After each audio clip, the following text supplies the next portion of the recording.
la clase de Derecho Comercial, estábamos en las fuentes del derecho comercial y estamos dentro de la fuente relacionada con la costumbre, ¿no?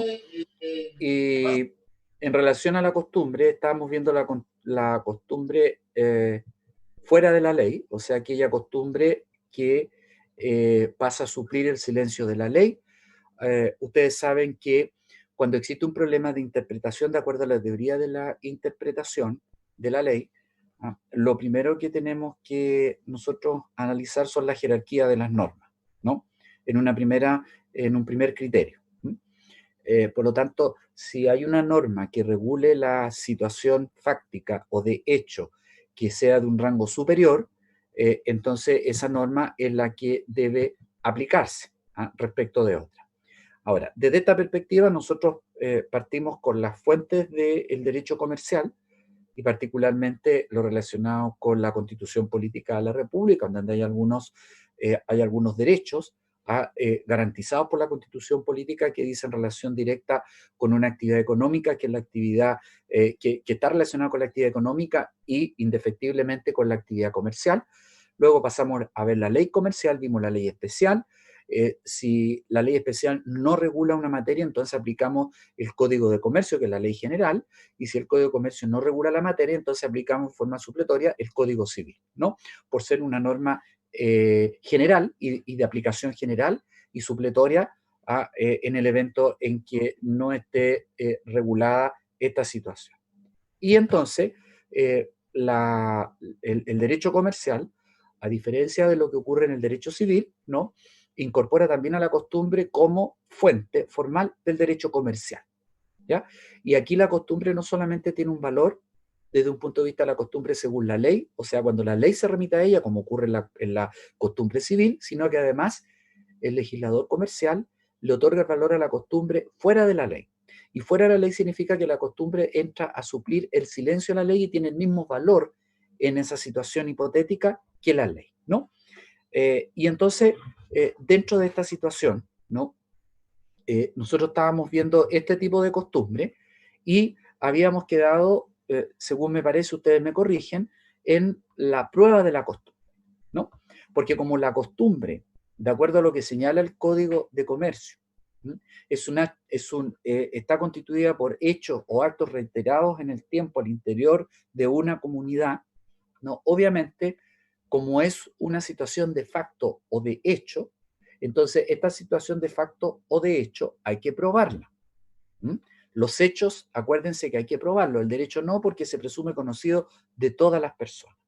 Entonces, la costumbre en consecuencia debe probarse porque la existencia de la costumbre no se presume, ¿no? Eso es lo importante, ¿no?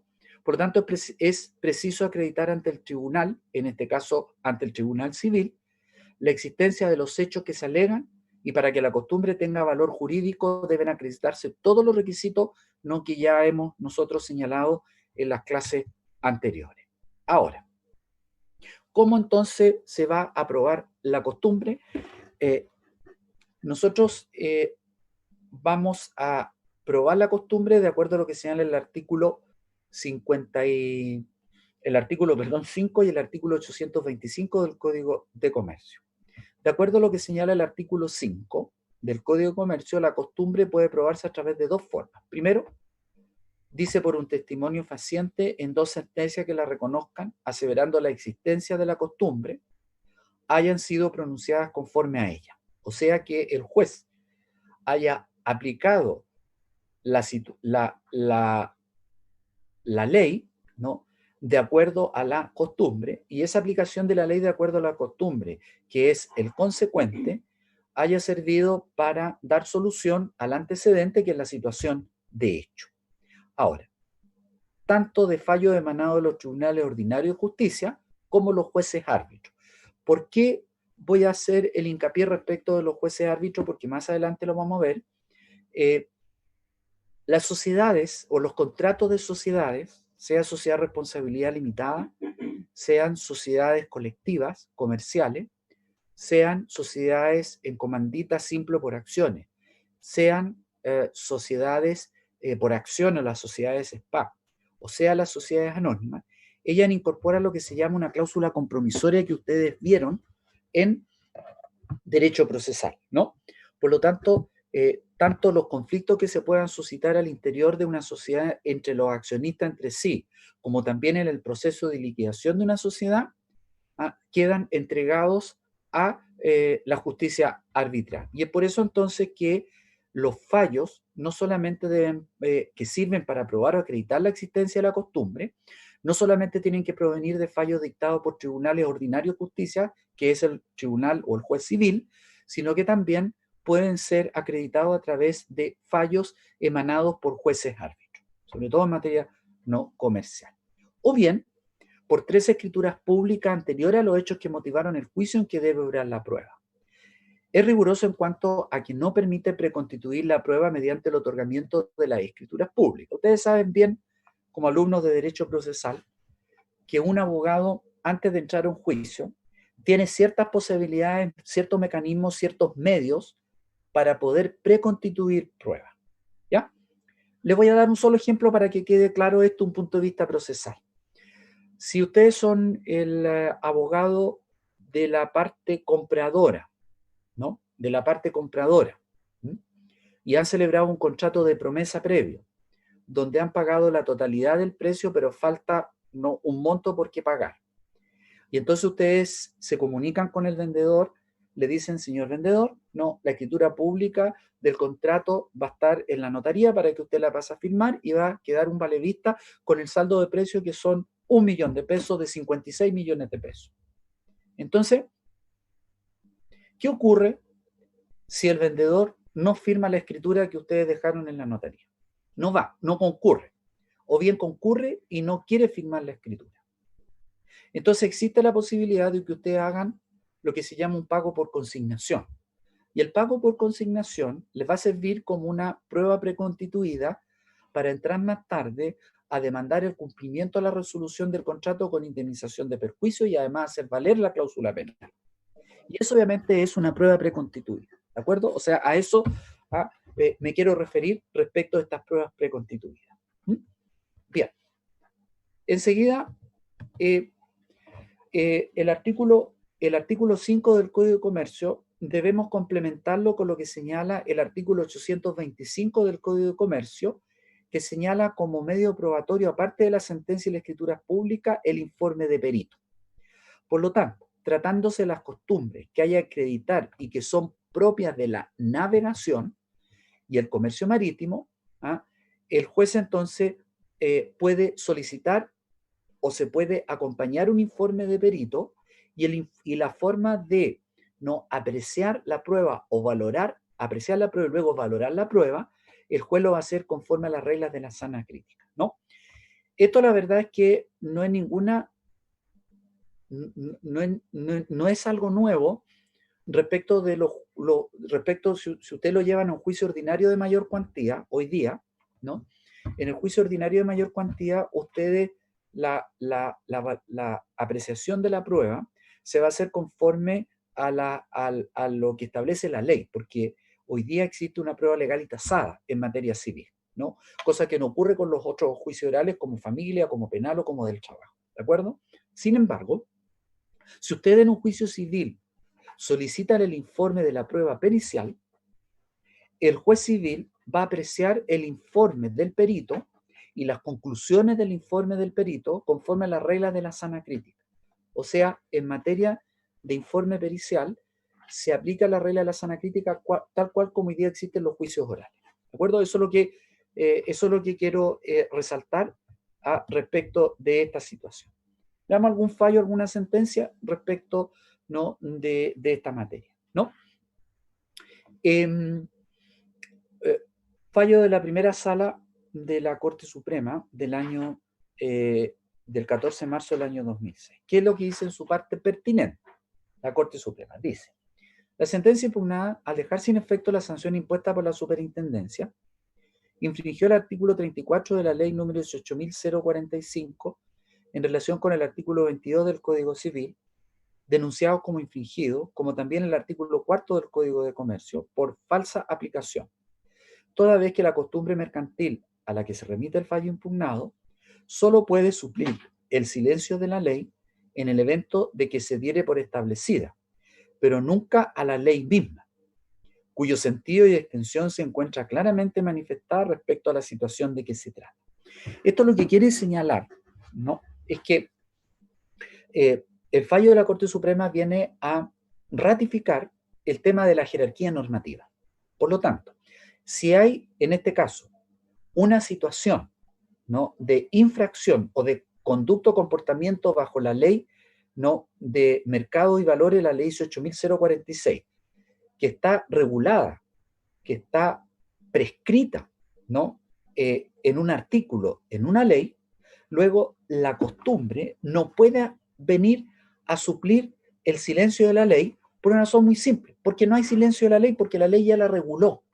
Por lo tanto, si una ley mercantil especial regula una situación fáctica, entonces no se puede alegar que una costumbre venga a suplir el silencio de la ley, porque en definitiva acá, cuando hay una situación fáctica que está regulada por una ley comercial, en este caso especial, la ley 18.045, y si nosotros aceptáramos que una costumbre venga a suplir el silencio de la ley, en el fondo la costumbre no va a funcionar como una costumbre fuera de la ley, sino que va a funcionar como una costumbre contra la ley, o sea, venir a derogar una ley. Entonces, obviamente que la Corte Suprema dice en este caso no se aplica la costumbre toda vez, ¿no?, que hay una ley que regula esta situación, ¿de acuerdo? Por lo tanto, viene a reafirmar lo que hemos dicho anteriormente. Ahora, otra jurisprudencia de la Corte de Apelaciones de Concepción del 6 de diciembre del año 2007, ¿no?, es una costumbre que dice relación con la forma de cómo probar, ¿no?, la costumbre. Dice: la demandante manifiesta que en un modo habitual de proceder en las distribuidoras de materiales de construcción, que la entrega de bolsas de cemento adquirida en grandes cantidades se hace en forma diferida a medida que el comprador necesita hacer uso de ella. De ser cierto lo anterior, estaríamos en presencia de una costumbre mercantil respecto a la cual el artículo 4 del Código de Comercio señala que suple el silencio de la ley cuando los hechos que la constituyen son públicos, uniformes y generalmente ejecutados en una determinada localidad y reiterados en el tiempo. En dicho caso, la autenticidad de la costumbre invocada por el demandante debió ser acreditada en la forma prevista en el artículo 5 del Código de Comercio. Esto es, con 2 sentencias pronunciadas en conformidad de ella o por 3 escrituras públicas anteriores a los hechos que motivaron el juicio. No habiéndose probado la costumbre invocada en la forma que la ley prescribe, no procederá a acoger la demanda. Lo que quiero señalarle acá con ustedes con este fallo de la Corte de Apelaciones de Concepción es lo siguiente, ¿no?, que si bien es cierto que el artículo 4 establece cuáles son los elementos que se deben acreditar en el juicio, no hay que dejar de considerar de que estos elementos deben acreditarse conforme a lo que establece el artículo 5, de manera tal que si no es posible acreditarlo conforme lo establece el artículo 5, entonces obviamente no va a ser rechazada la demanda, porque no se va a tener por probada la existencia de la costumbre de acuerdo a los elementos que la configuran, ¿no? Y eso también hay que tenerlo en consideración. Por lo tanto, de allí deviene la importancia de poder, ¿no?, acreditar la costumbre de acuerdo a los elementos de prueba que señala el artículo 5 del Código de Comercio. Bien, ese es un tipo de costumbre según la ley. Hay otro tipo de costumbre que nosotros esbozamos y enunciamos, que es la costumbre interpretativa, ¿no? El artículo 6 otorga eficacia a la costumbre interpretativa y corresponde a aquella que sirve para interpretar los actos o convenciones mercantiles. Ya no es la costumbre jurídica la costumbre que va a suplir el silencio de la ley. Ojo, esta es una costumbre que nos va a servir para interpretar los actos o convenciones mercantiles. Y respecto de esto, entonces, 2 artículos que son importantes tenerlos en consideración. Primero, el propio artículo 6 que dice que las costumbres mercantiles servirán de regla para determinar el sentido de las palabras o frases técnicas del comercio y para interpretar los actos o convenciones mercantiles. Y el artículo 21 del Código Civil nos dice que las palabras técnicas de toda ciencia o arte se tomarán en el sentido que les dé los que profesan la misma ciencia o arte, a menos que aparezca claramente que se han tomado en sentido diverso. Uno de los ejemplos que ustedes vieron en materia de interpretación del artículo 21 del Código Civil en relación a las palabras técnicas de toda ciencia o arte, por ejemplo, que en algunos artículos del Código Civil el legislador habla de sustancias fósiles. Entonces, cuando uno habla de sustancias fósiles, es lógico que las sustancias fósiles es una materia que está regulada en una ciencia o arte específica. Por lo tanto, deberemos recurrir a esta ciencia o arte específica para el efecto de establecer el exacto sentido y alcance de esa expresión o esa frase de sustancias fósiles. Bueno, lo mismo sucede en el caso del derecho comercial, ¿no? En el caso del derecho comercial, están los incomers, que son los términos que se utilizan técnicamente, ¿no?, en materia de comercio, tanto nacional como internacional, y por lo tanto cuando un juez se vea enfrentado a resolver una situación que ha sido sometido a su decisión y esté frente a estos términos técnicos del comercio, obviamente deberá recurrir, ¿no?, al sentido que les den aquellos que profesan la misma ciencia o arte, o sea, aquellos que comercian. ¿Quiénes comercian? Los comerciantes, y el uso que le dan los comerciantes a estas palabras técnicas. Por lo tanto, el artículo 6, en materia de costumbre interpretativa, tenemos que relacionarlo con el artículo 21 del Código Civil. Ahora, en cuanto a la costumbre interpretativa, esta es una forma, ¿no?, o regla para que se utiliza para darle un sentido y alcance a ciertas palabras de carácter técnico, ¿no? Ahora, ejemplo, los tribunales han dispuesto sobre una costumbre interpretativa bancaria, que la costumbre interpretativa bancaria da un mismo sentido a las expresiones renovar, prorrogar o reaceptar. Por ende, con el acto de renovar un documento no se crea una situación jurídica nueva, sino que se reanuda la existente, ¿no? Y yo les decía en clases anteriores, por ejemplo, cuando ustedes le dan un cheque y ustedes lo tienen que ir a cobrar por caja, el cheque, de acuerdo a la legislación de cuentas corrientes y cheque, tiene un cierto plazo de caducidad, ¿de acuerdo? Que de 60, 90 o 3 meses según si se ha girado el cheque en la misma plaza, fuera de la plaza o en el extranjero. Por lo tanto, la pregunta es, ¿qué pasa si usted se guarda un cheque y lo va a cobrar al día 65? Entonces, el cajero del banco le va a decir, ¿sabe qué? No le puedo pagar el cheque porque se ha producido la caducidad.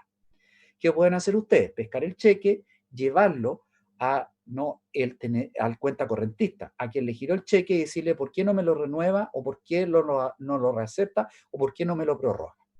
Entonces, cualquiera de esas expresiones que ustedes utilicen, que no están reguladas específicamente en la ley de cheque y cuentas corrientes, ¿no?, la interpretación que han hecho los tribunales es que el cheque en que a ustedes se le va a renovar, prorrogar o reaceptar, no va a dar origen a una situación jurídica nueva. No es como se produjera una innovación, se extingue la obligación anterior, es una nueva obligación, no, sino que se mantiene la situación jurídica existente.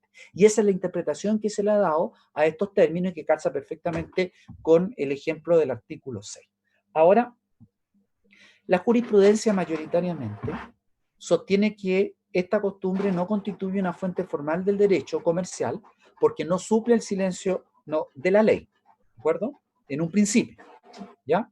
Porque es una costumbre que va a servir para interpretar aquellas expresiones o palabras que son utilizadas o que vienen siendo utilizadas en el comercio. Sin embargo, el profesor Eduardo Jequiel Leweder no está de acuerdo con esta afirmación que hace la jurisprudencia mayoritariamente, y obviamente que la jurisprudencia se afirma también en la doctrina, ¿de acuerdo? Con lo cual, el profesor Eduardo Jequiel Leweder sostendría entonces que en este caso la costumbre interpretativa podría ser fuente formal del derecho comercial y suplir el silencio de la ley. Veamos entonces cuáles son los argumentos que esgrime el profesor Jequiel Leweder para sostener que la costumbre interpretativa podría llegar a constituir una fuente formal del derecho comercial, o sea, que podría servir para crear derechos. Primero dice, porque la costumbre que aclara el sentido de las palabras o frases técnicas del comercio o la intención de las partes que ejecutan un acto, celebran un contrato, se erige como norma de derecho material que vincula a las partes y al juez. O sea, lo que quiere decir el profesor en este primer argumento, que cuando el juez le da un sentido y alcance a una expresión utilizada por el comercio, y eso sirve para dirimir la contienda que ha sido sometido a su decisión, ya sea por acoger la demanda o por rechazar la demanda, en forma total o parcial, obviamente lo que está haciendo el juez, según este profesor, está supliendo el silencio de la ley. Segundo, porque la naturaleza de la costumbre es una sola, cualquiera sea su función, y por una razón histórica, el artículo 2 del proyecto del Código de Comercio señalaba: la costumbre y usos mercantiles podrá ser invocada para determinar el sentido de las palabras o frases del comercio e interpretar los actos y convenciones mercantiles. Por lo tanto, cuando el profesor dice que el antiguo artículo 2 dice podrán ser invocadas, es que al ser invocadas significa que pueden ser alegadas en un juicio y por lo tanto pueden llegar a suplir el silencio de la ley estas costumbres interpretativas. ¿Ah? Esa es la posición, pero vuelvo a reiterar, ¿ah? Esta posición sustentada por el profesor Eduardo Jequiel Leguede, que es doctor en Derecho Privado y en Derecho Comercial. Si alguno tiene un libro respecto a esta primera parte del derecho comercial escrito con edición del año 2014, uno de los últimos libros que se ha escrito en esta parte o en este primer capítulo, ¿no? Y era profesor de la Universidad Católica del Norte, Antofagasta, y hoy día es profesor titular de la Universidad de los Andes en Santiago. ¿De acuerdo? Esa es la trayectoria de este profesor en materia de derecho comercial. ¿De acuerdo? Bien, entonces, el profesor Jequiel Legueder, a partir del año 2014 en Chile, sostiene que la costumbre interpretativa, que es la doctrina minoritaria, pero sostiene, de acuerdo a este argumento, que la costumbre interpretativa podría suplir el silencio de la ley cuando es invocada en juicio por una de las partes. ¿De acuerdo? Bien. Fallo de...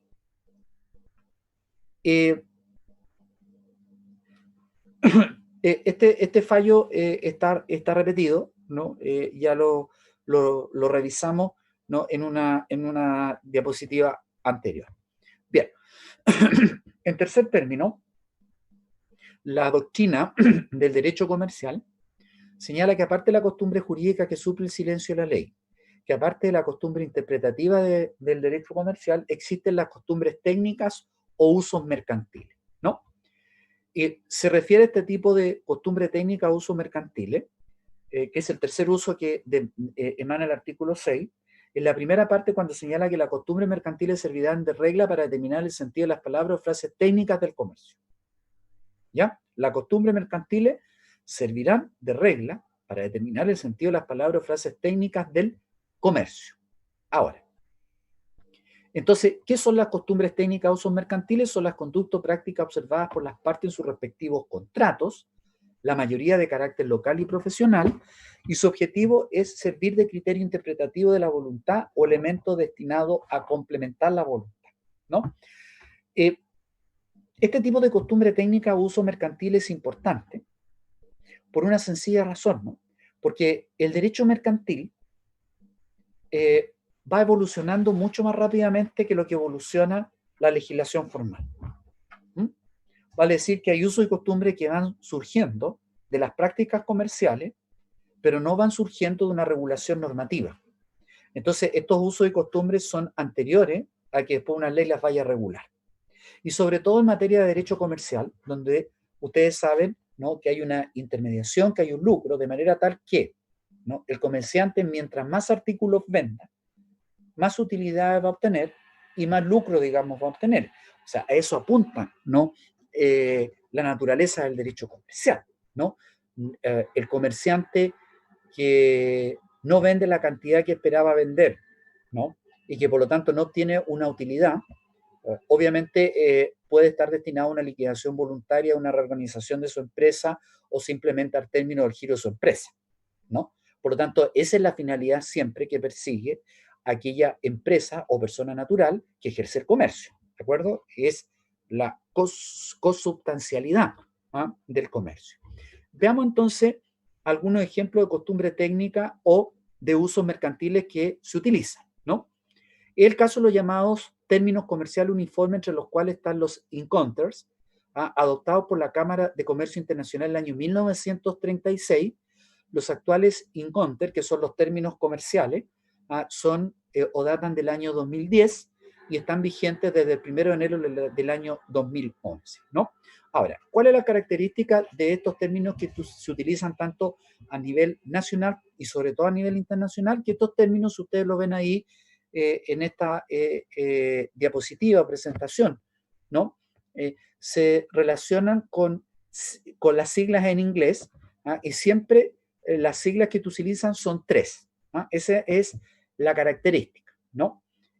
Así, por ejemplo, está el transportista no en el convenio, la FSA, la CPT, la CIP, la DAP, la DDP, ¿no? Que es un punto, digamos, convenido sin descargar, ¿no? Al costado del buque FAS, a bordo del buque precio FOB, el CFR o el precio CIF, etcétera. O sea, ¿no? Cada uno de estos términos, que son los usos mercantiles, tienen su significado. Por lo tanto, los encounters son grupos de términos comerciales de 3 letras cada uno que se utilizan en las transacciones internacionales para establecer los criterios acerca de la distribución de los costos, así como de la transmisión de los riesgos entre el comprador y el vendedor en el contrato de una transacción comercial internacional, ¿no? Entonces, con el ejemplo que yo les decía a ustedes, nosotros tenemos la Sofrin Iquique. El comerciante de la Sofrin Iquique, les decía a ustedes, el mes de julio, agosto, septiembre, viaja a China. ¿Para qué viaja a China? Para comprar los regalos, ¿no? Para comprar los juguetes de última generación. Entonces, cuando el comerciante chileno llegue a China, lo primero que se va a preocupar en cuanto al precio de compra es primero cuáles son los costos del precio de compra y también los riesgos y el seguro. Y eso entonces los va él a negociar con el vendedor en China de la mercadería, de acuerdo al precio FOB, de acuerdo al precio CFR y al precio CIF. El precio FOB y el precio CIF es un precio sin seguro, ¿no? Por lo tanto, si yo adquiero como comerciante las mercaderías en China y lo compro en un precio que no incluye el seguro, si las mercaderías no se pierden o se deterioran durante el trayecto por barco entre el puerto de China y el puerto de Iquique, ese riesgo lo asumo yo como comprador.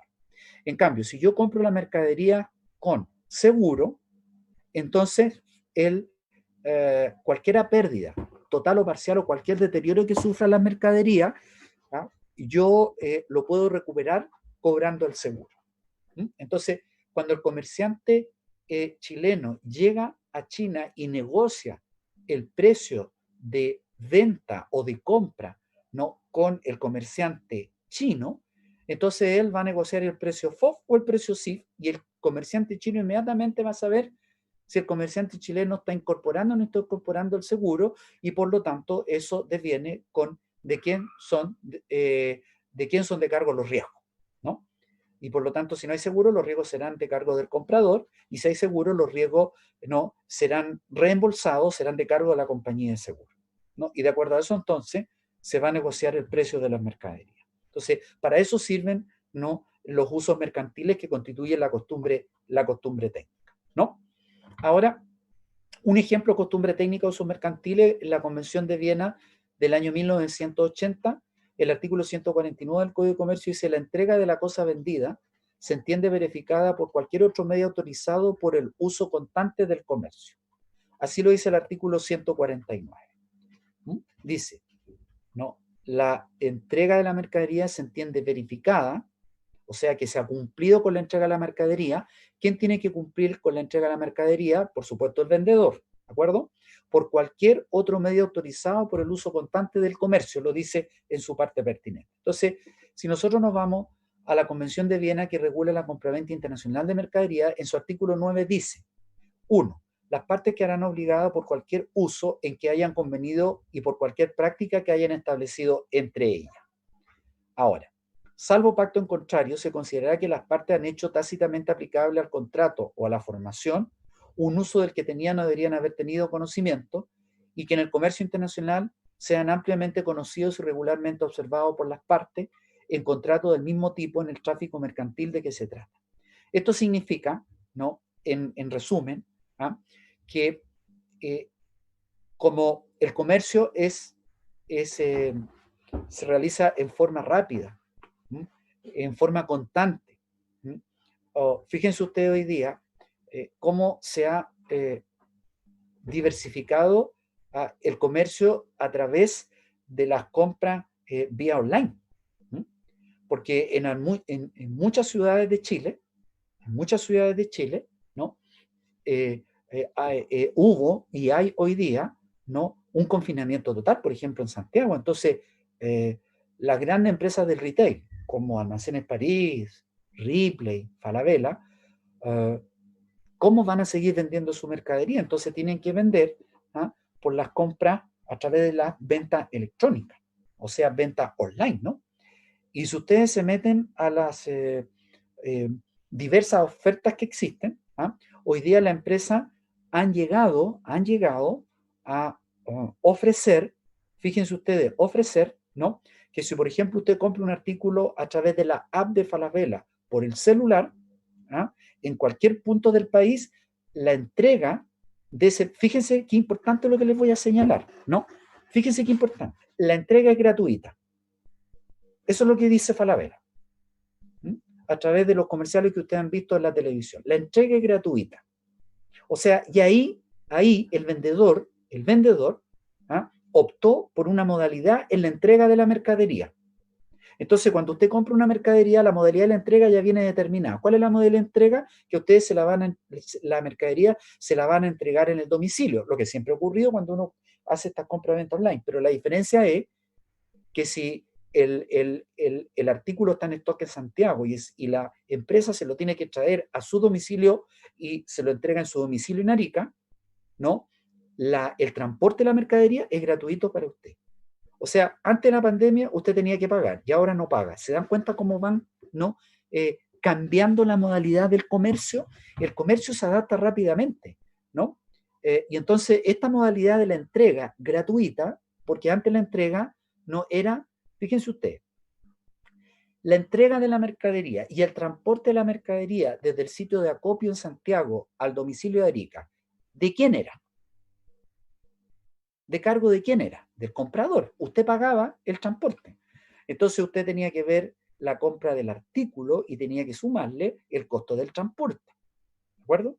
Hoy día solamente usted tiene que pagar el costo del artículo que aparece, ¿no?, en la página de las empresas del retail y que muchas veces no tienen un descuento si usted lo compra con la tarjeta de la misma empresa, ¿ah?, de hasta un 49% de descuento. O sea, un artículo que le costaba 800.000 pesos, hoy día le está costando 450.000 pesos.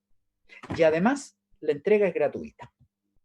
Entonces, ahí ven ustedes, ¿ah?, o ahí tienen un ejemplo, cómo va cambiando, ¿ah?, rápidamente, ¿ah?, el comercio, cosa que no ocurre en otros ámbitos, ¿ah?, del derecho, ¿m?, donde primero tiene que haber una discusión, pásanos, ¿verdad?, a la sala de la comisión, luego pásanos al ministro del Trabajo, y luego viene, ¿no?, la promulgación de la ley, luego la publicación en el diario oficial, que se trata de hacer lo más rápidamente posible, y luego entra a ser conocida, ¿no?, por todos los habitantes de la República. ¿Cuánto sobre todo en este asunto de la pandemia, que la gente necesita, ¿no?, al tiro cubrir ciertas necesidades? ¿Cuánto se ha demorado la tramitación de un proyecto de ley? Póngale usted 1 mes y medio, 2 meses, 2 meses, a lo sumo. Entonces yo le pregunto a usted, ¿cuánto demoró Falabella en incorporar, ¿no?, en cambiar, ¿no?, el costo del transporte? ¿Un día? ¿Un día en tomar la decisión? Y al otro día entonces el costo, en el fondo, ¿ah?, que antes era de transporte del comprador, ahora va a ser del vendedor. O sea, cambió la modalidad de la entrega de la mercadería a través de un contrato de compraventa, porque cuando usted, ¿no?, se mete a su app de el celular o el computador, ¿no?, y compra un artículo y le llega la factura o la boleta de venta, ese es, ¿no?, la forma de acreditar o de probar que usted celebró un contrato de compra-venta de cosa corporal mueble. Eso es todo. Donde se modificó la modalidad el costo, perdón, no, el costo del transporte. Entonces, esa es la importancia respecto de la costumbre técnica o de los usos mercantiles, ¿no? Ahora, prueba de la costumbre técnica o usos mercantiles, ¿ah?, es un carácter funcional orientado a definir la forma en que debe completarse la voluntad de los contratantes en ese aspecto contractual, ¿no? Por lo tanto, eso es lo que ustedes tienen que, en la prueba, digamos, de la costumbre mercantil. Ahora, los usos mercantiles pueden ser acreditados en juicio por los medios de prueba que la ley contempla, ¿de acuerdo? Sin las restricciones del artículo 5 del Código de Comercio, o sea, sin las sentencias o las escrituras públicas. Por lo tanto, se abre la posibilidad de aplicar, ¿no?, los medios probatorios que ustedes estudiaron del artículo 1700 y siguiente del Código Civil, que entra a suplir, no, obviamente, al Código de Comercio. Entonces, se pueden probar por todos los medios de prueba que contempla así la limitación del artículo 5. Bien. ¿Alguna pregunta, alguna duda, alguna consulta respecto de la costumbre? ¿Comentario? Entonces voy a hacer un breve repaso, ¿no? Hemos visto las fuentes formales del derecho comercial. Las fuentes formales significan la ley comercial especial, el Código de Comercio, el Código Civil y luego la costumbre que suple el silencio de la ley. Ahora, hay otros tipos de fuentes que no son fuentes formales del derecho mercantil, que son la jurisprudencia, la doctrina y los contratos tipo. Vamos viendo, ¿no? Existen otras fuentes que no son formales y también juegan un rol importante en el derecho mercantil: la doctrina, la jurisprudencia y los contratos tipo. La doctrina no es una fuente directa del derecho comercial, sino que es solo la opinión reiterada de los estudiosos que forman una interpretación, ¿no? Ahora, ¿por qué es importante la doctrina? Y no solamente en el ámbito del derecho comercial, sino que en el ámbito de todas las ramas del derecho, porque si ustedes se han dado cuenta, ¿no?, en muchos fallos de los tribunales superiores de justicia, e inclusive de tribunales de primera instancia, ¿no?, en muchos fallos de los tribunales de primera instancia, para resolver o para interpretar, ¿no?, un término, lo que se hace es recurrir, ¿no?, a la opinión de un autor, ¿no?, en esa rama del derecho. Por lo tanto, ahí digamos, radica la importancia de la doctrina en materia comercial. Pero también tenemos la jurisprudencia, que tampoco es una fuente directa. ¿Por qué? Porque los precedentes no se aplican. El precedente no obliga a fallar, a diferencia de lo que ocurre, por ejemplo, en el sistema del common law, ¿no?, donde sí existe el precedente. Acá no, por una razón muy sencilla, ¿no?, porque las sentencias solamente tienen fuerza respecto a las causas que actualmente se pronunciaren, ¿no? Por lo tanto, aun cuando un juez de primera instancia, en un juicio entre comerciantes, resuelva en un sentido determinado, luego la Corte le revoque el fallo y resuelva en otro sentido determinado, y luego, no, la parte que resultó perdidosa vaya con recurso de casación en la forma y en el fondo de la Corte Suprema, y la Corte Suprema ratifique lo dicho por la Corte de Apelaciones, eso no obliga al juez de primera instancia. Eso significa, no es verdad, que la jurisprudencia no sea fuente directa, porque los precedentes no se aplican. Es más, el juez de primera instancia, en un caso similar, podría fallar de la misma forma o bien podría fallar de una forma distinta, sin estar obligado o sujeto a aplicar el criterio de solución, ¿no?, resuelto por la Corte de Apelación o los tribunales superiores de justicia. Esa es la importancia respecto a la doctrina y la jurisprudencia. Ahora, ¿qué pasa con los contratos tipo? Que lo que llamamos nosotros condiciones generales de los contratos, ¿no? ¿Cuál es el origen? La contratación mercantil moderna, que descansa en los contratos tipo, en póliza o documentos impresos establecidos previamente, ¿no? Cuando usted va a celebrar un contrato de cuenta corriente con un banco, cuando usted va a celebrar un contrato de plan de telefonía móvil con una empresa, dependiendo del valor y dependiendo de las condiciones técnicas, lo que hace la empresa es exhibirle un contrato tipo. Le dice: este es el contrato para que usted lo firme. Usted lo puede leer, puede negociar mínimamente algunas condiciones. Por ejemplo, en el contrato de cuenta corriente que usted vaya a celebrar con un banco, usted puede negociar el porcentaje del costo de administración que le va a aplicar el banco, pero nada más. El banco le va a pasar un contrato que va a venir en un formulario previamente impreso. Si usted va a Copeuch, le va a pasar exactamente lo mismo. No es que usted negocie todos los términos del contrato, después vaya a una notaría o lo que sea, y usted firme y vaya a firmar el representante legal. No, muchas veces esos contratos vienen impresos y firmados con firma electrónica del gerente general de la empresa. Entonces, lo único que usted tiene que hacer es que se le agregan los datos y luego usted firma. Cuando usted va a sacar una tarjeta de crédito, por ejemplo, algún supermercado, sea Jumbo, Easy, Contrumar, Almacenes París, lo que sea, ocurre exactamente lo mismo. Ustedes le piden, ¿no?, sus datos, luego le imprimen el contrato y usted firma. ¿De acuerdo? Entonces, esos son los contratos tipo, y estos contratos tipo vienen dados por condiciones generales del contrato que normalmente vienen impuestos por una de las partes, que es la parte que le va a prestar el servicio, la parte que le va a vender los productos. ¿Cuál es el principal efecto? Eliminar el elemento objetivo y uniforme, incorporar las condiciones generales que funcionan como preceptos de carácter abstracto. Claro, porque las condiciones generales en un contrato son cláusulas en un contrato. ¿De acuerdo? Y estas cláusulas, acorde a la ley del contrato, ¿no?, pasa a ser una ley para los contratantes y por lo tanto pasan a ser preceptos de carácter abstracto que se aplican, ¿no?, que las partes no pueden modificar porque vienen impresos. Eso quiere referir con abstracto, es como la ley, ¿no?, ¿verdad? Usted no puede llegar y modificar el texto de la ley porque para modificar el texto de la ley tiene que pasar por una serie de procedimientos. Acá ocurre exactamente lo mismo en un proceso analógico. Ahora, la mayoría de la doctrina lo reconoce a estos contratos tipo condiciones generales de los contratos como fuente del derecho comercial, sean dictadas por una autoridad pública, investida de poder normativo, sean impuestas directo o indirectamente, obligan por su fundamento bilateral y contractual cuando se acepte. Por ejemplo, en aquellos cuya fuente sean dictadas por una autoridad pública. Por ejemplo, cuando usted va a contratar un contrato de seguro, ¿no?, para renovar el permiso de circulación. Usted celebra un contrato con una compañía de seguro. ¿Qué es lo que es la compañía de seguro? Ejerce una actividad comercial, ¿ya? Entonces, obviamente, hay un contrato de naturaleza comercial para la compañía de seguro, que obviamente está impuesto por la autoridad, o sea, por el legislador. Ahora, no son fuentes del derecho las condiciones generales de los contratos acordadas por un grupo sindicato, ni las formuladas singularmente por cada empresario.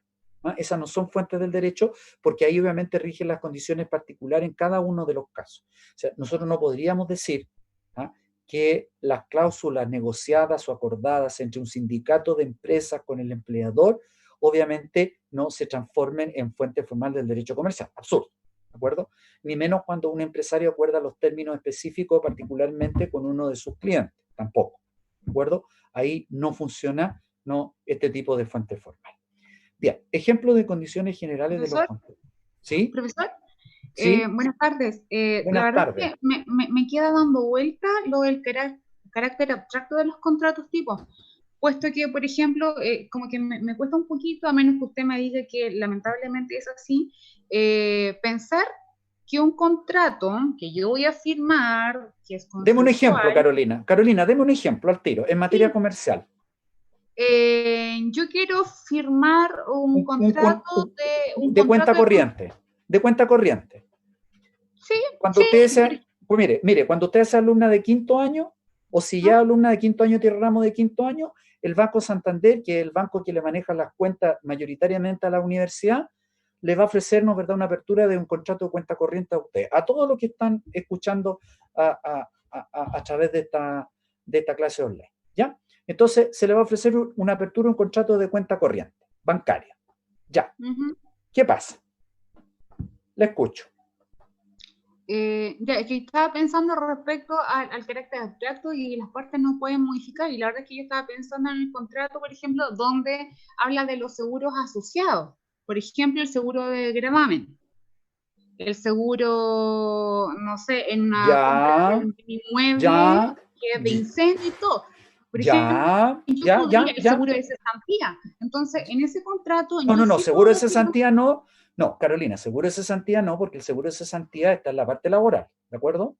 Eso no Ya. aplica en la materia comercial, pero sí te compro el tema del contrato de seguro. Ya, ¿qué pasa?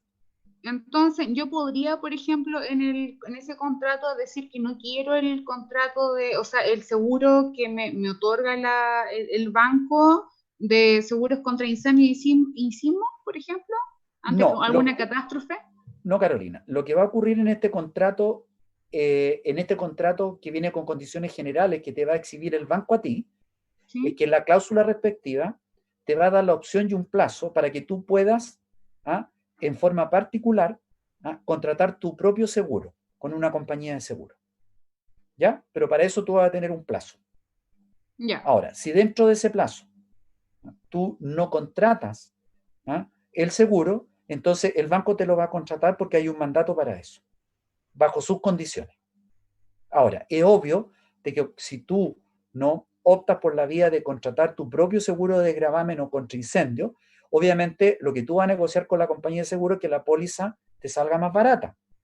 Porque si te sale más cara que el contrato que te está ofreciendo el banco, no te conviene. Ahora, cuando tú celebras, aún así, por tu cuenta, un contrato de seguro con la compañía de seguro, la compañía de seguro te va a presentar un contrato que va a ser un formulario impreso con las condiciones generales del seguro, que se llama la póliza de seguro, donde están los deducibles y todo lo demás. Entonces, ¿tú qué vas a negociar ahí? Nada. Tú no negocias nada, ni siquiera el deducible, ¿ya? Ya, o sea, en solamente una póliza. voy a poder modificarla en caso de que yo quiera contratar en otro lugar un seguro, Justamente. pero el seguro siempre va a estar existente. Siempre. O sea, debe estar incorporado. No, siempre, siempre. Ya, ok. Claro. ¿Ya? Ya, ahora sí. Ya, ¿Quedó claro? Sí, me queda Ya, claro. Carolina. Okay. Esas entonces son las condiciones generales de los contratos. Ahora, ejemplo de condiciones generales de los contratos, ¿no? Por ejemplo, las condiciones generales en las cuentas corrientes bancarias que a ustedes les van a ofrecer cuando sean alumnos de quinto año. Por ejemplo, las condiciones generales de los seguros también, con los deducibles, ¿no? Yo sé que esto es una materia que ustedes van a pasar en Derecho Comercial 2, ¿no? Pero el deducible en los seguros, ¿no? Significa que nunca un seguro usted le va a cubrir el 100% del riesgo, de la pérdida, ¿no? Siempre va a haber, siempre en algunos casos va a ser deducible. Ahora, ¿le puede cubrir el 100% de los seguros? Sí, pero la póliza va a ser muy alta. ¿Quiénes tienen acceso a este tipo de seguro? Por ejemplo, las grandes estrellas, las grandes figuras del deporte. Por ejemplo, pienso yo un Cristiano Ronaldo, que le regaló a la mamá un Mercedes-Benz que costaba como 60 millones de pesos para su cumpleaños.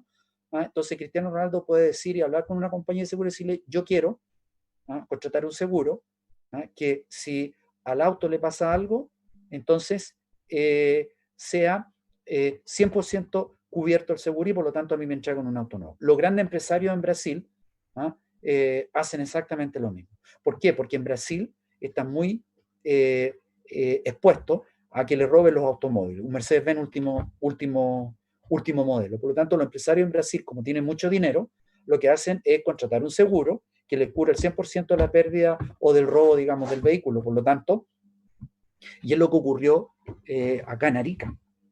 Llegaron muchos Mercedes-Benz que compraron personas en Arica, pero que eran robados de Brasil. Entonces los Mercedes-Benz se les cambió el número de serie, pasaron de Brasil y llegaron a Chile. Y los vendieron en Chile y en Arica. Ahora, ¿qué es lo que ocurrió? No veamos lo que ocurrió en Arica, sino que veamos lo que ocurrió en Brasil. ¿Ya? En Brasil, al empresario brasilero que le roban un Mercedes-Benz último modelo, como tiene el seguro que lo cubre en un 100%, le da lo mismo que se lo haya llevado, él hace la denuncia ante la policía correspondiente. Con la denuncia entonces se va a la compañía de seguro y la compañía de seguro le compra otro vehículo de las mismas características último modelo. Punto, se acabó. Lo que pasó con el vehículo robado, eso es una situación que persigue la compañía de seguro en Brasil. ¿De acuerdo? Entonces, por eso es importante también las condiciones generales de los seguros. Otro ejemplo, los convenios y contratos colectivos de trabajo representan una expresión de normas laborales cuyo efecto se limita tan solo al sindicato que lo ha convenido con el empresario con el cual se pacta, ¿no? ¿Por qué aquí menciono los convenios y los contratos colectivos de trabajo? ¿no? Porque muchos de estos convenios y contratos colectivos de trabajo, sobre todo en sindicatos de empresas grandes, ¿no? Se incorporan ciertas cláusulas como por ejemplo cuando el empresario le puede prestar dinero a los trabajadores. Y este préstamo de dinero, que se luego garantiza con la emisión de un pagaré, obviamente son actos formales del comercio. Por eso lo hago presente, pero por regla general, los convenios y contratos colectivos de trabajo están ajenos al ámbito de derecho comercial. ¿Bien? Bien, con eso entonces terminamos de ver toda la parte introductoria de las fuentes. Y ahora vamos, en esta segunda parte de la clase, vamos a empezar a ver la teoría de los actos de comercio. Bien, ¿alguna pregunta, alguna duda sobre esto?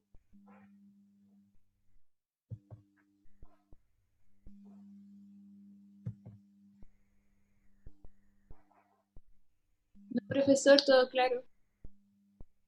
¿Está claro entonces? Bien. Entonces vamos a terminar con la teoría de los actos de comercio y con la parte introductoria ¿no?, del acto de comercio. Mire, les quiero antes señalar lo siguiente, ¿no?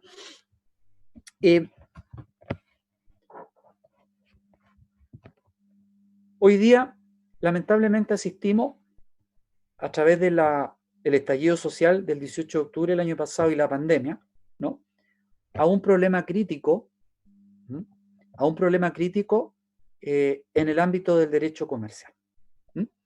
¿Qué es lo que significa esto? ¿No? Que muchas empresas, ¿no?, se han sometido a esta nueva ley laboral, ya se han suspendido los contratos de trabajo o simplemente han procedido a despedir a las personas. ¿No? Entonces, lo que les quiero señalar como un problema de carácter sanitario o un problema de estallido social, social, político, cultural, como ustedes lo quieran llamar, ¿no?, puede influir inmediatamente en la actividad económica de un país y también en materia comercial. Piensen ustedes, los comerciantes del paseo del barrio Bellavista, que hoy día tienen casi todos los negocios cerrados y algunos están trabajando con delivery, lo cual significa, ¿no es verdad?, de que hoy día no están ejerciendo su actividad comercial y como consecuencia de que ellos han tenido que despedir a sus trabajadores. Y resulta que los trabajadores se han quedado sin empleo. Entonces la pregunta es, ¿cómo esos trabajadores van a sustentar diariamente sus necesidades básicas, ya sea para ellos y para su familia? Ese es el problema grave que hoy día estamos asistiendo. O sea, no solamente un problema comercial, es un problema de naturaleza social. Acaban de despedir a más de 1.800 trabajadores del LAM, por ejemplo. 1.800 trabajadores. Entre tripulantes, ¿no?, tripulantes de cabina, capitanes, copilotos, pilotos, lo que sea, ¿no?, han despedido a 1.800 personas en la línea aérea LATAM, que obviamente es una empresa comercial, ¿no? Y en Arica se cerró ya la oficina de LAM, que estaba ahí en el edificio empresarial. Entonces, si bien es cierto, y lo que les quiero señalar a ustedes, que si bien es cierto que el derecho comercial es una rama del derecho, pero cuando se suscitan otras situaciones y otros hechos, lamentables por supuesto, ¿no?, obviamente esto influye, fíjense ustedes, en la actividad comercial y a su vez también influye y trae consigo un problema social, que no es verdad que una persona quede desempleada, que no es un tema menor. No es un tema menor. Entonces, lo que vamos a entrar a analizar ahora, ¿no?, que la segunda parte o la parte intermedia de esta primera unidad de derecho comercial es la teoría de los actos de comercio. ¿De acuerdo? O sea, ya entramos de lleno a analizar positivamente el Código de Comercio. Primero vamos a ver el concepto y elementos de los actos de comercio. ¿Ya? Recordarles primero, en cuanto a las nociones generales del acto de comercio, que en un inicio el derecho comercial fue un derecho profesional de los comerciantes agrupado en gremios, corporaciones y cofradías. Y de ahí entonces surge la concepción subjetiva del derecho comercial. Luego la Revolución Francesa, a proclamar el principio de la igualdad, suprime estos gremios y corporaciones que afectaban al principio de la igualdad y establecían no discriminaciones odiosas, decretando entonces la libertad de comercio. Y entonces el derecho comercial, de ser un derecho subjetivo, pasó a ser un derecho objetivo, o sea, centrado en el acto de comercio, y por lo tanto prescindiendo de la profesión de quien lo ejecute o lo realice. Y esta noción de derecho objetivo es la que se incorporó en el Código de Comercio francés del año 1807 y, digamos, sus códigos tributarios, ¿no? Y obviamente, ¿no?, esta noción del Código de Comercio francés del año 1807 también se incorporó al Código de Comercio chileno del año 1867. Por lo tanto, hoy día, lo que rige en materia de derecho comercial y en relación a los actos de comercio y a la regulación del derecho comercial es justamente el criterio de naturaleza objetiva, ¿no? Por lo tanto, la noción del acto de comercio no logra definir ni precisar los elementos que la componen. ¿Por qué? Acuérdense que dentro de esta concepción objetiva del derecho comercial, centradas en los actos de comercio, existieron dos corrientes.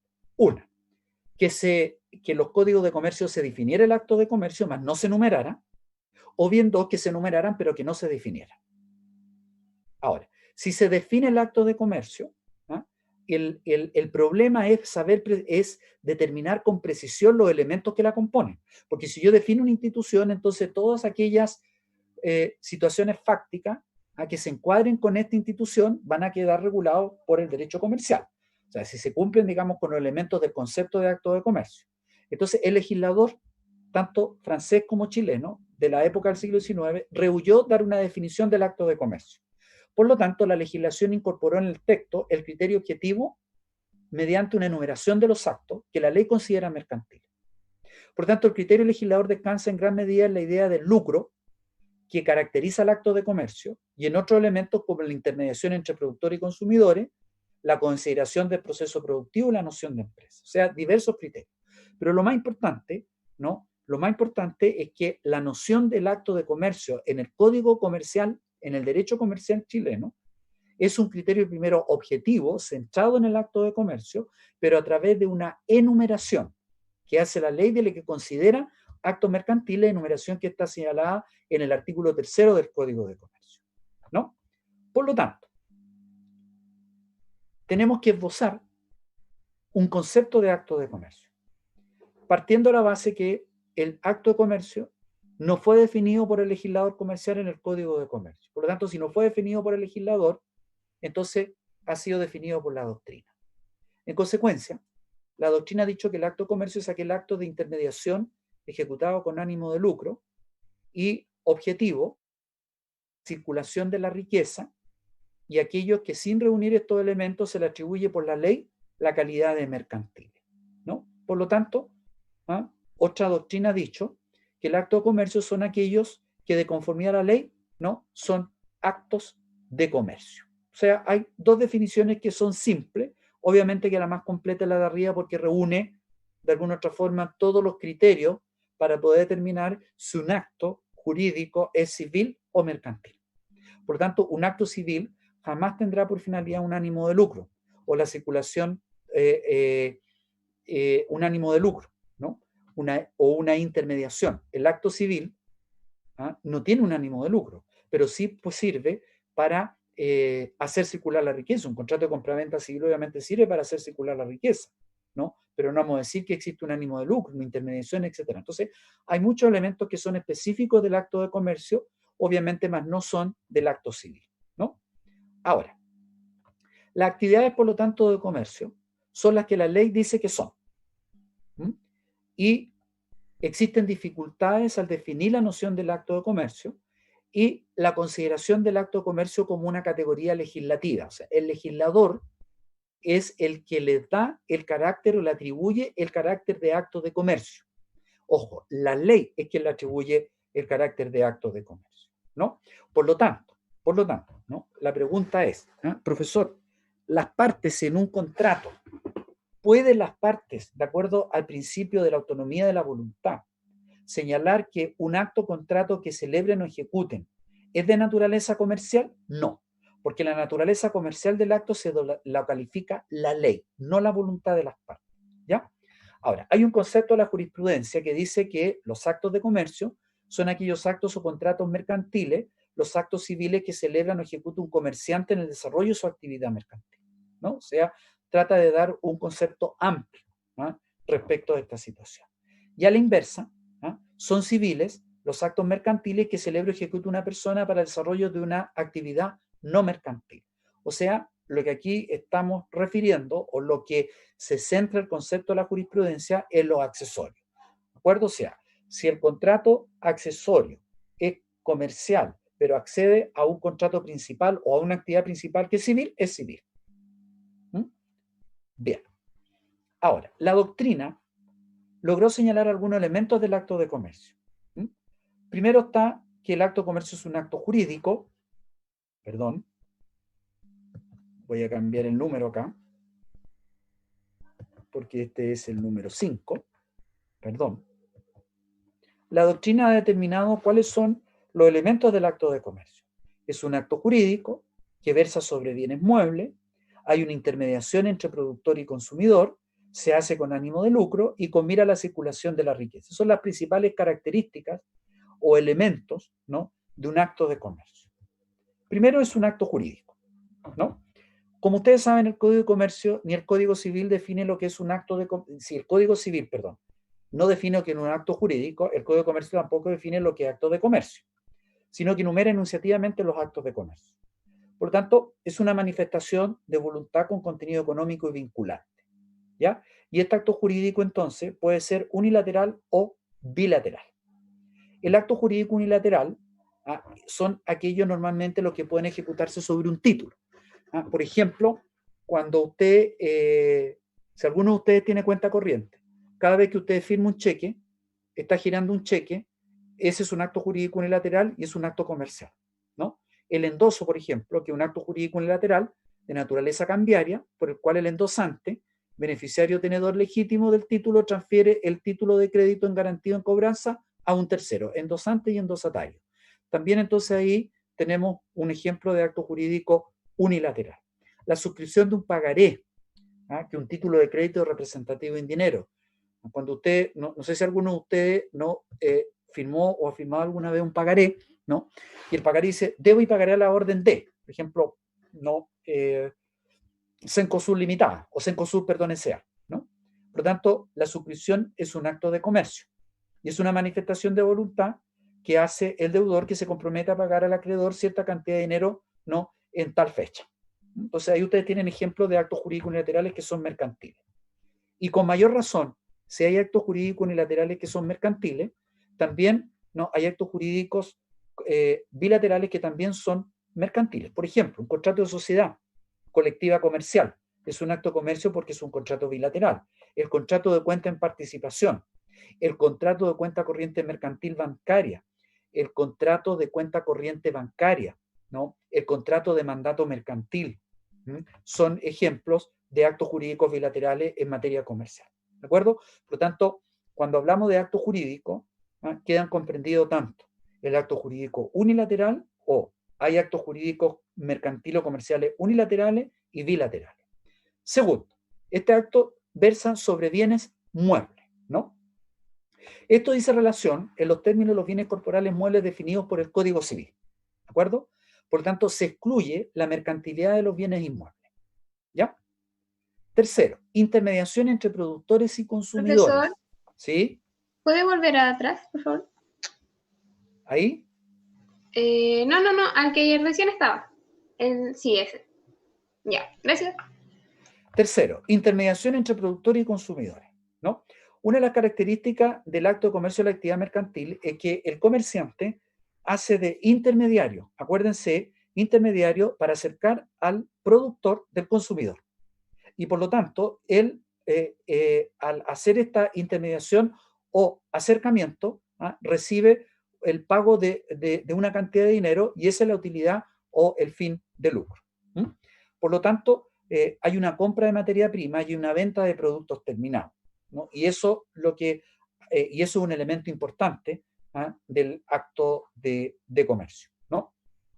Ahora, también es importante señalar que no solamente, sobre todo la contratación comercial moderna, no solamente existen contratos donde se intermedian bienes, sino que también servicios. Y lo vamos a ver en su oportunidad cuando veamos la contratación comercial moderna, el contrato de engineer, ¿no? Que el famoso puente Caucau en Valdivia, ¿no? Es una obra de ingeniería, pero eso se aplica en materia comercial en relación al contrato, ¿no? Entonces también hay mercantilidad, no solamente la compra de bienes, compra-venta de bienes, perdón, sino que también en la prestación de algunos servicios, ¿no? La actividad extractiva no se comprende en esta materia, la agricultura pertenece al derecho civil y la minería nos verá al derecho minero. Por lo tanto, son actividades extractivas primarias y esas están fuera del ámbito comercial. Cuarta característica, ¿no? Se hace con ánimo de lucro. Por lo tanto, el comerciante cuando participa de esta intermediación al acercar al productor o al fabricante con el consumidor, es el ánimo de lucro, la intención, el propósito, la finalidad de obtener una ganancia lo que le da la fisonomía y calificación jurídica del acto, ¿no? Dicho de otra forma, ¿no? El comerciante no va a trabajar por hacer una donación o hacer una obra de caridad o beneficencia, ¿de acuerdo? Ahora, en cuanto a la terminología, se hace una distinción entre comercial y mercantil. Se habla de comercial o de comercio, ¿no? en la legislación francesa, y se habla de mercantil en la legislación española, pero ambos términos es exactamente, digamos, sirven para significar lo mismo, ¿de acuerdo? También sirve para determinar si el acto es de naturaleza civil o mercantil, porque para una parte, cuando tiene ánimo de lucro, será mercantil, y para la otra parte, si no tiene un ánimo de lucro, va a ser civil. Y que tenga ánimo de lucro significa que no siempre puede concretarse. Debe estar presente al momento de la celebración del acto y no puede aparecer posteriormente, ¿no? Es ex ante, no ex post, este ánimo de lucro, ¿no? Por lo tanto, cuando el comerciante de Iquique ya compra la mercadería en China, los juguetes, para venderlos en la época de Navidad, el ánimo de lucro tiene que estar presente al momento en que él va a celebrar el contrato de compraventa, no con el comerciante chino, ¿de acuerdo? Y una quinta característica es que el acto de comercio también se celebra con mira a la circulación de la riqueza, ¿no? Que es una de las finalidades del acto de comercio. Por ejemplo, comprar para vender o arrendar para subarrendar o suscribir un pagaré. Entonces, cuando un comerciante compra los artículos de regalo en China, es para que él los vaya a vender en la Sofrin Iquique. Y esto, obviamente, apunta a que va a circular la riqueza de un patrimonio a otro. ¿De acuerdo? Bien. Entonces, para la próxima clase, vamos a dejar esbozado la parte, y vamos a dejar esbozado en forma introductoria, ¿no? ¿Cuál es la importancia, ¿no?, de determinar el carácter mercantil o civil de un acto jurídico? ¿Ya? Y, en definitiva, ¿para qué es importante calificar un acto como mercantil, ¿no?, o de comercio, o un acto civil, ¿no? Primero sirve para determinar el ámbito de aplicación del derecho comercial. ¿Por qué? Porque si nosotros determinamos que un acto es de naturaleza civil, entonces va a quedar regido por el Código Civil, por leyes especiales. Y si nosotros determinamos que un acto jurídico es comercial, entonces va a quedar regulado por las normas del Código de Comercio, ¿no? Segundo, según la naturaleza del acto jurídico, puede quedar regido en cuanto a su forma, contenido, efecto y prueba por el derecho común o por el derecho comercial. Vamos a ver que el derecho comercial en algunas materias incorpora, ¿no?, regulaciones especiales y distintas a aquellas que están reguladas en el Código Civil. ¿De acuerdo? Ahora, refiriéndose a la importancia de diferenciar si un acto es civil a un acto de comercio, ¿no?, la Corte Suprema dijo en un fallo del año 2008, dijo que la calificación de un acto como de comercio o civil es importante para fijar la legislación de fondo aplicable, para los efectos probatorios, en materia de prescripción, para solicitar la quiebra, para efectos de la protección del consumidor y para fines tributarios, etc. O sea que la propia jurisprudencia de la Corte Suprema ha señalado la importancia de poder determinar cuando estamos frente a un acto civil o un acto mercantil en relación a estas materias. Y entonces acá sí que terminó la clase, ¿no?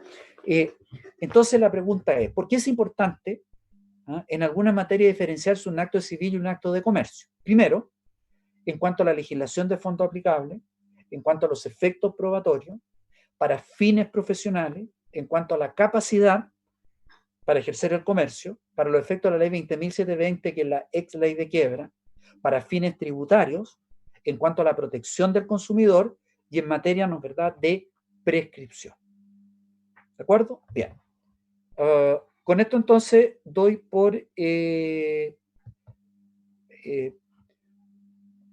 digamos, por terminada la clase del día de hoy. ¿Alguna pregunta? ¿Alguna duda? No, profesor. ¿Algún comentario? ¿Nada? ¿No? No, profesor. Bien. Entonces, no, damos por terminada la clase y nos vemos en la clase